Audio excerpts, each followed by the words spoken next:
Welcome back to Sara Gonzales Unfiltered, live from AmFest 2025. Yeah, that's right. I'm joined by John Doyle. He is, of course, host of the John Doyle Show. Great patriot. His fans are over here. Very happy to see him. And new show on the Blaze. Thank you. New show on the Blaze. Everyone needs to check out. John Doyle Show. And so we're here at AmFest, and there's already been quite the lively speakers happening. You had kind of some feuds on and off the stage. And I want to talk about one thing in particular that I saw that I was a little bit surprised to see, which was Tucker Carlson's speech at AmFest yesterday. It kind of threw me for a curveball, John, and I want to get your thoughts on it. Let's go ahead and play some of Tucker's AmFest speech. Most people agree with that. Most Americans have more in common with each other than they disagree on. And almost everybody agrees on that. And almost everybody is willing to tolerate a good faith argument about how to get there. Except a few. And they're the ones running around calling everyone an anti-Semite. But everyone else is like, yeah, of course, that should be the debate. And they'll vote for you. They want that because they know they haven't had that. That's the fact. And what you're watching now, attacking millions of Americans because they're Muslims, it's disgusting. And I'm a Christian. I'm not a Muslim. I know there's a lot of effort to claim I'm a secret jihadi. I'm not. You should not attack people on those grounds. And you're seeing it from Republicans. What the hell are you doing? What you're doing is trying to divide the country. And I've lived through 50 years of this crap. All these fake race wars that they're always promoting. Oh, go hate each other while we loot the treasury. That's exactly what's going on. And most people are totally sick of that.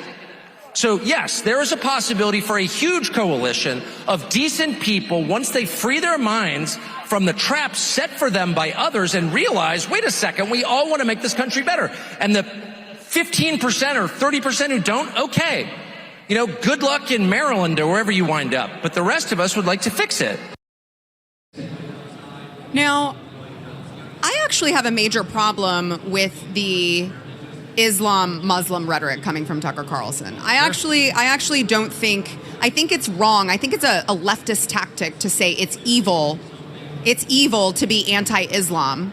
Well, like literally the framing of what he's even saying is itself leftist coded, because he's making the argument that people could all get along and be Americans were it not for these evil elites motivated by money trying to divide the people. This has been like the way that they've tried to explain all the woke stuff rather than calling it what it is, which is just like fueled by anti-white, anti-American, anti-Christian sentiment, saying it's actually that it's these elite bankers, rich people or whatever who are trying to divide the 99%. It's just like recycled Occupy Wall Street talking points, just totally inaccurate. And I love Tucker. I had a canvas in my apartment of Tucker Carlson. He's like a great patriot. And so I don't know. Well, I used to. I had to tear it down like Syndrome in The Incredibles. I was like looking up. I was like, you can't count on anyone. And just had to tear it down because, yeah, this guy's coming out here like, what, a week after we just had a Muslim terror attack in Australia, which is, you know, obviously not America. It's a separate country. However, in a real sense, they do sort of share a lot of our struggles in terms of like existential conflict against the West by the third world. And so to like come out now at this event and like take time to say stuff like that, I just think was inappropriate to say the least. Well, and I would say obviously Charlie Kirk was very clear that he wanted everyone to feel like they had the right to speak, and so I would never try to police who gets to speak at these events. But I would say that Charlie was very clear that Islam is incompatible with the West. Like he was very, very clear on that. You're talking about like 1,400 years of conflict. You're talking about people who define themselves literally by their opposition to Western civilization, to Christian civilization. There is no scenario where you can ever ally with people who are Muslim, not because they're like, bad people or whatever, but because their beliefs, which they hold very closely to their identity, are not just like incompatible with ours, but they're actually actively hostile to them. Mm-hmm. Even in more like moderate countries like Indonesia or Malaysia, it's still something like 70% in favor of Sharia law. Yeah. Okay, that means subjecting Christians to either being second-class status, as they have been throughout history when Muslims are in charge, or like literally just slaughtering them. So, like, no, I'm not a cruel person, right? I'm a Christian. I don't believe in being cruel to other people. However, I'm also a Christian, which means I believe it's my duty to impose my will upon civilization and govern as Christ would want. And that doesn't mean I have to do this like gotta hand it to him thing and pretend that were it not for this evil, rich class of people, we'd be able to like do trust falls and sing Kumbaya with Muslims. Like that obviously is not the case. Right. Yeah. I wanted to just take a minute to let Charlie say in his own words what he had to say on the matter, because this is why it like I said, it threw me for a curveball to hear this from Tucker Carlson on the stage that Charlie Kirk built. Sure. Here is what Charlie Kirk had to say about the matter. I have really started, as you know, speaking more and more about Islam. If you want to talk about how Islam mistreats women, we could talk all day long. Because you brought up female genital mutilation, which is a teaching of the Islamic faith. Most Muslim majority countries, you cannot criticize the Prophet Muhammad. Muhammad, the greatest man ever to live, the greatest example, was a warlord who married a 6-year-old, raped her when she was 9, and then kept multiple wives. Yeah. Remember President Donald Trump openly ran on a Muslim ban into the United States of America?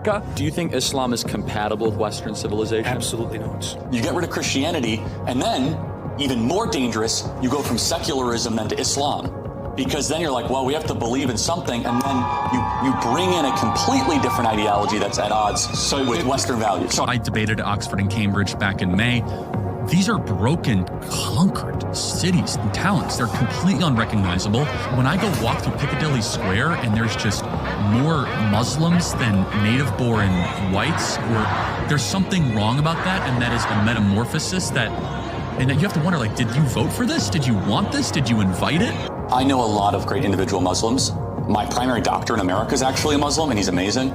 That's not the point. You could walk the street and meet a great Muslim in London. The question is macro Islam compatible with Western values? Macro.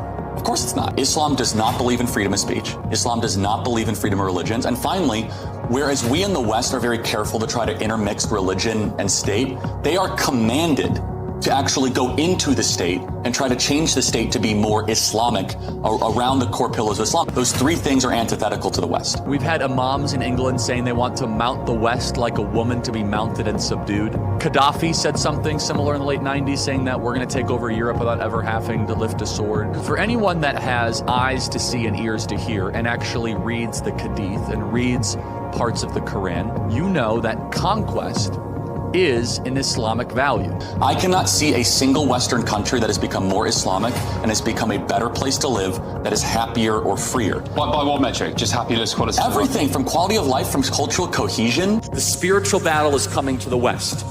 And the enemies are wokeism or Marxism combining with Islamism to go after what we call the American way of life. But soon, Britain will have more practicing Muslims than practicing Christians. I think that will be a catastrophic change. And everyone knows it. So I think Tucker has been right on a lot of things. I think this one, he's just not. And the evidence is there. You can see it happening in Europe, literally right now. Yeah. Which is why it's so perplexing to me. Yeah, a lot of Americans hear this sentiment and they don't quite understand it, because especially younger people, if they didn't grow up in sort of the global war on terror era, maybe they weren't quite politically aware yet. But people in Europe know exactly what happens when you allow for these like ethnic beachheads to be established. I think I know pretty well. You know, I grew up in Dearborn, Michigan, was in my backyard, so I was sort of in a proximity to this that most Americans aren't yet. But it's a very unique type of immigration, because it's not like these are people just like blindly flooding in through the southern border and the only thing they have in common is that they all want like free stuff. That's one thing. But when you're dealing with people who are flooding in, but they have an ideological cohesion because they are all Islamic or they're all Muslim, whatever, and then they also have backing from oil-rich states which are willing to facilitate that, that's a dangerous combination, because now you're not dealing with millions of people who are just, you know, having their hand out for free stuff. You're dealing with people who are building faith centers, community centers, establishing no-go zones, lobbying. Like it is a far different kind of thing that's going on with this group of people and compared to like other groups of, you know, immigrants coming in. So yeah, I don't understand why we're feeling like we have to take it easier on them or, you know, give them a pass. Yeah. Well, kind of speaking of that, I would like to just self-promote for a second. John, you and I are doing a breakout session Oh, yeah. tomorrow. I heard they changed the title. They did change the title. But I heard they changed it back because I was gonna be a little mad. Would you like to tell everyone what the title is? Yeah, the title is Immigrants Are Causing All of the Problems, actually. And the thesis of that is that immigrants are causing all of the problems, actually.